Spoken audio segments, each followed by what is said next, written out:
Les acouphènes, ce sifflement ou bourdonnement constant que beaucoup décrivent comme un véritable fléau, touche des millions de personnes dans le monde. Et pourtant, ce mal insidieux reste encore bien mystérieux. Ce n'est pas qu'une simple nuisance sonore. Pour beaucoup, c'est un poids qui altère la qualité de vie, l'humeur et même le sommeil. Mais voilà que des chercheurs commencent à démêler l'écheveau complexe qui relie les acouphènes à la perte auditive. Et ces nouvelles découvertes pourraient bien changer la donne.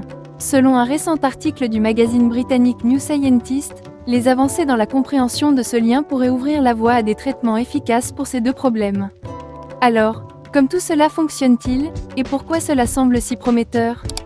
Accrochez-vous, on plonge dans l'univers fascinant de la science de l'audition. D'abord, rappelons un fait intrigant, la majorité des gens souffrant d'acouphènes présentent aussi une perte auditive. Paradoxalement, ces bruits persistants dans les oreilles ne sont pas directement causés par des sons extérieurs, mais par des signaux erronés dans le cerveau. Imaginez un orchestre dont certains instruments deviennent défectueux. Le chef d'orchestre, c'est-à-dire le cerveau, tente alors de compenser, et dans ce processus, des « bruits fantômes » apparaissent. C'est un peu ce qui se passe avec les acouphènes. Mais pourquoi cette compensation se produit-elle? Là est la question que les chercheurs tentent de résoudre. Une piste clé repose sur les neurones de notre système auditif. Lorsque l'audition commence à décliner, que ce soit en raison du vieillissement, d'une exposition prolongée à des bruits forts ou d'autres facteurs, certaines régions du cerveau deviennent moins actives. Et cela, croyez-le ou non, semble déclencher une sorte de « réaction panique » dans le cerveau. Il amplifie les signaux résiduels pour combler le vide, et voilà, les acouphènes apparaissent. C'est comme si le cerveau avait peur du silence. Ce mécanisme adaptatif, bien qu'intentionné, devient un problème en lui-même. Alors, comment traiter ces troubles?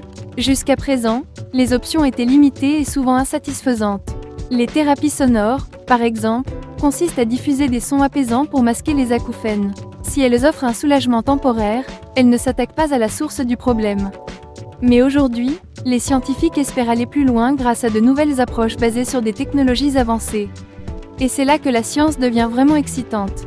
Une de ces approches prometteuses est la stimulation électrique ou magnétique du cerveau. En appliquant de faibles impulsions sur des zones spécifiques, les chercheurs cherchent à rééquilibrer l'activité cérébrale et à calmer ces signaux erronés qui causent les acouphènes.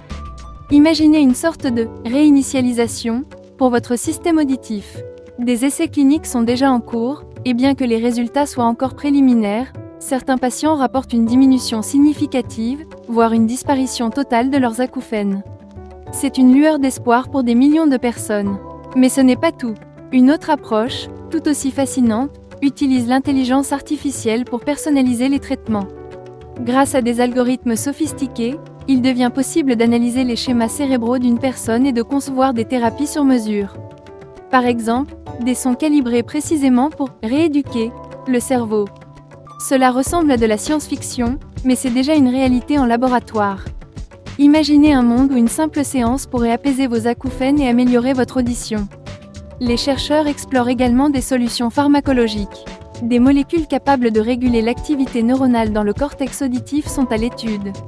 Bien que ces traitements soient encore loin d'être disponibles sur le marché, les premiers résultats en laboratoire sont prometteurs.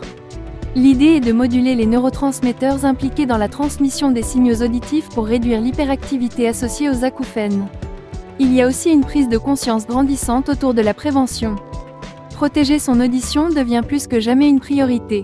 Les spécialistes insistent sur l'importance de limiter l'exposition à des volumes sonores élevés, que ce soit en écoutant de la musique ou dans des environnements bruyants.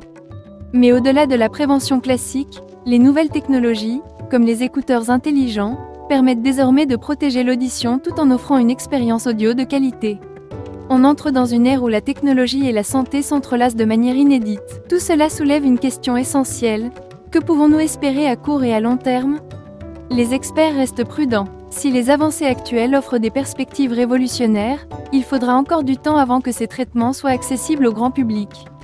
Mais ce qui est certain, c'est que la recherche avance à grands pas, et chaque découverte nous rapproche d'un monde où les acouphènes ne seront plus qu'un mauvais souvenir.